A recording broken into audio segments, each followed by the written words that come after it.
Hello, welcome to Poetic Wisdom. It is raining, and I was inspired to read a poem to you. So get comfortable, relaxed, sit back, and let the wisdom of the poem wash over you without trying to make sense of it. Tonight we are reading T.S. Eliot's The Love Song of J. Alfred Prufrock.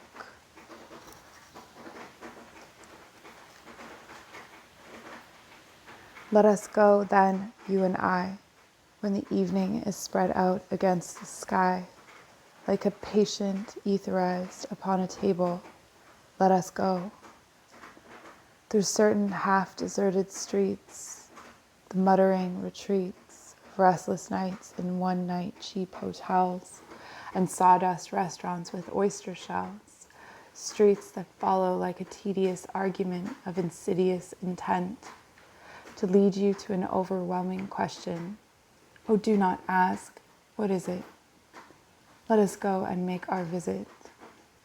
In the room, women come and go, talking of Michelangelo. The yellow fog that rubs its back upon the window panes, the yellow smoke that rubs its muzzle on the window panes, licked its tongue into the corners of the evening, lingering upon the pools that stand in drains. Let fall upon its back the soot that falls from chimneys, slipped by the terrace, make a sudden leap, and seeing that it was a soft October night, curled once about the house and fell asleep. And indeed there will be time for the yellow smoke in the slides along the street, rubbing its back upon the window panes. There will be time to prepare a face to meet the faces you meet. There will be time to murder and create, and time for all the works and days of hands that lift and drop a question on your plate.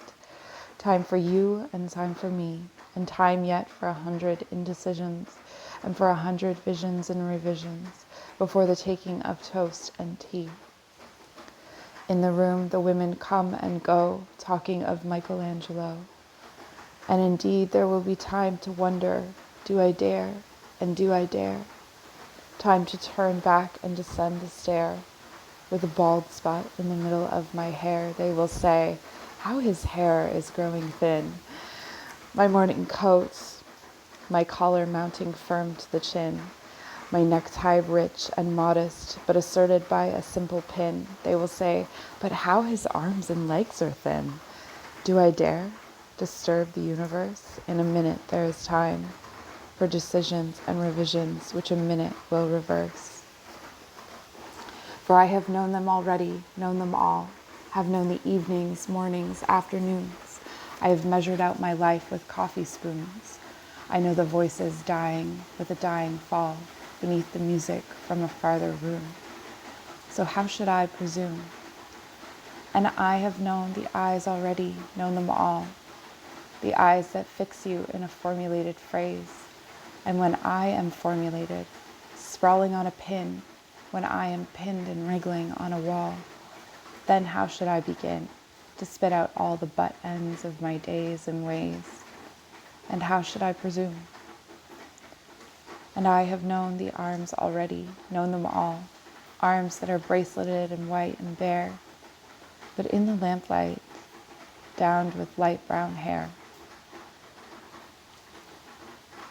Is it perfume from a dress that makes me so digress? Arms that lie along a table or wrap about a shawl. And should I then presume? And how should I begin? Shall I say, I have gone at dusk through narrow streets and watched the smoke that rises from the pipes of lonely men in shirt sleeves leaning out of windows? I should have been a pair of ragged claws scuttling across the floors of silent seas. And the afternoon, the evening, sleep so peacefully, smoothed by long fingers, asleep tired or it malingers, stretch on the floor here beside you and me, should I, after tea and cakes and ices, have the strength to force the moment to its crisis? But though I have wept and fasted, wept and prayed, though I have seen my head grow slightly bald, brought in upon a platter, I am no prophet, and here's no great matter. I have seen the moment of my greatness flicker, and I have seen the eternal footman hold my coat and snicker, and in short, I was afraid. And it would have been worth it after all, after the cups, the marmalade, the tea. Among the porcelain, among some talk of you and me, would it have been worthwhile to have bitten off the matter with a smile, to have squeezed the universe into a ball, to roll it towards some overwhelming question, to say, I am Lazarus, come from the dead, come back to tell you all, I shall tell you all. If one, settling a pillow by her head, should say, that is not what I meant at all, that is not it at all. And it would have been worth it after all. Would it have been worthwhile? After the sunsets and the dooryards and the sprinkled streets, after the novels, after the teacups, after the skirts and a trail along the floor, and this, and so much more? It is impossible to say just what I mean. But as if a magic lantern threw the nerves and patterns on a screen, would it have been worthwhile if one, settling a pillow or throwing off a shawl and turning toward the window, should say, this is not it at all. That is not what I meant at all. No, I am not Prince Hamlet, nor was meant to be. I'm an attendant lord, one that will do, to swell a progress, start a scene or two, advise the prince, no doubt, an easy tool, differential, glad to be of use, politic, cautious, and meticulous, full of high sentence, and a bit obtuse.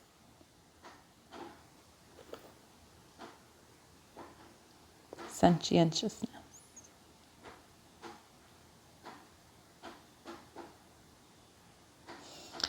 At times, indeed, almost ridiculous, almost at times the fool.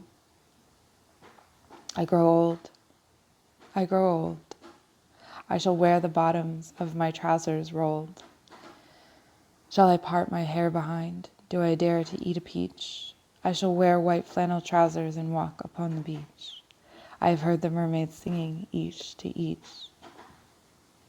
I do not think they will sing to me. I have seen them riding seaward on the waves, combing the white hair of the waves blown back, when the wind blows the water white and black.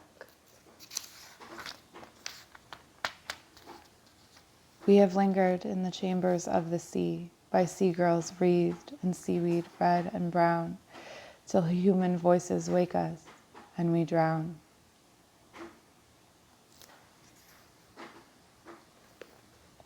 So that is the love song of J. Alfred Prufrock.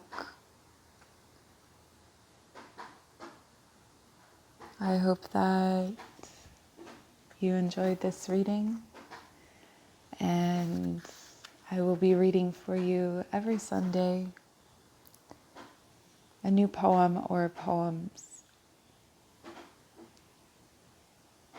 Have a good night.